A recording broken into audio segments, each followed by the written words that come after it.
And the year is 1916 or is it 1917? Well, it depends. When we talk about our artist, we'll explain that.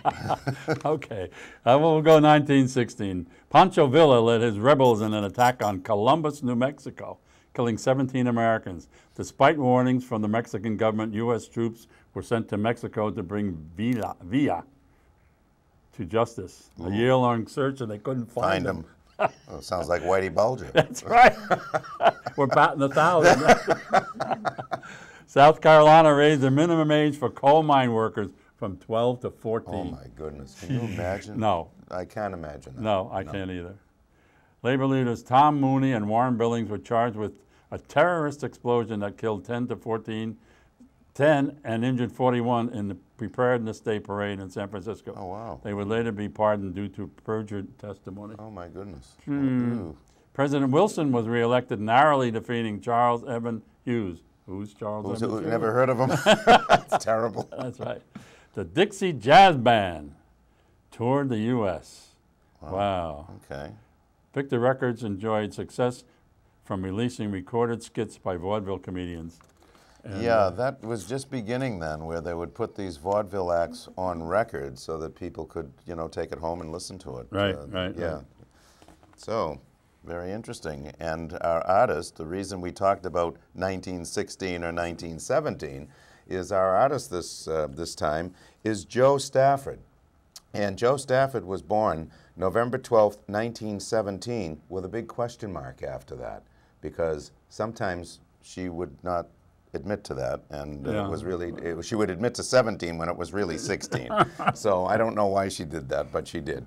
And anyway, she was a very versatile singer. She had a great voice, and in 1937, she worked behind the scenes with Fred Astaire on the soundtrack of A Damsel in Distress, and that was her first big thing that she did. In 37, of course, the movies then were all sound, and the sound was really big, and she really did quite a good job on that. In 38, they persuaded her to sign with the Pied Pipers, which was a group, and in 42, she left the Pied Pipers to finally start her solo career, and her solo career was just amazing.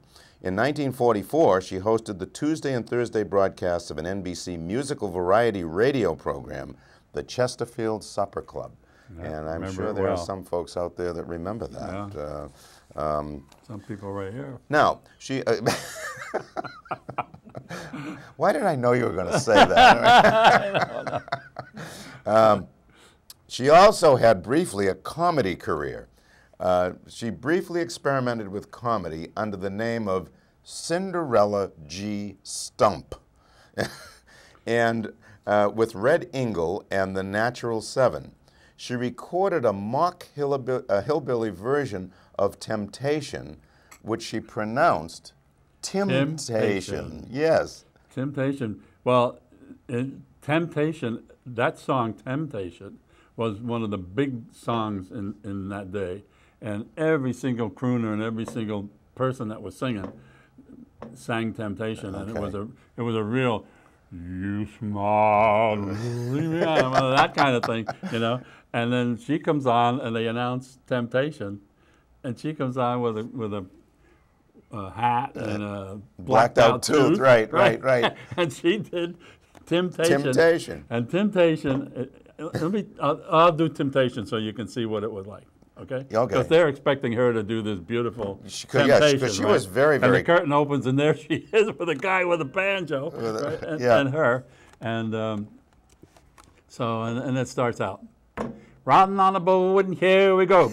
And the guy spits, bing, in the tune, right? Oh, no. And then the banjo plays. And this was so out of her character. And then she said, you came, shucks, I was alone. Heck, I should have known you was temptation. You smiled and lured me on. My heart was gone, cause you was temptation. Oh, no. Now would it be thrilling if you're willing? But if it never can be, then a pity for me, for you were the born to be kissed. I couldn't resist, cause you was temptation. Oh, my and I goodness. was yours. Oh, take my heart. Oh, take it and say that we will never, never, never part. Hot cinders, I'm a red hot flame. flame for you. That was the song she did.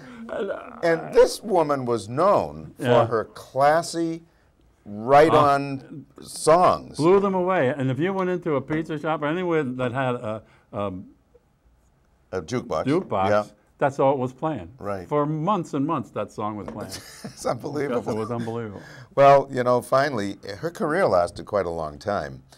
She went into semi-retirement in 1966. She retired completely in 1975, except she did a version of Stayin' Alive, believe it or not, in 1977. And she wouldn't perform again until 1990 at a ceremony honoring Frank Sinatra, who was a great friend of hers. So she was really just an amazing person. She operated Corinthian Records, that was her own record company, and in 2006 she had donated her whole library and her husband's library to the University of Arizona. Jo Stafford, just an amazing talent. And one of her great songs was Sunny Side of the Street. Oh, great song. Grab your coat and get your hat, leave your worries on the doorstep. Just direct your feet to the sunny side of the street. Don't you hear that pitter-pat? And that hurried step is your beat. Life can be so sweet on the sunny side of the street. I used to walk in the shade with my blues on parade, but I'm not afraid. This rover's crossed over.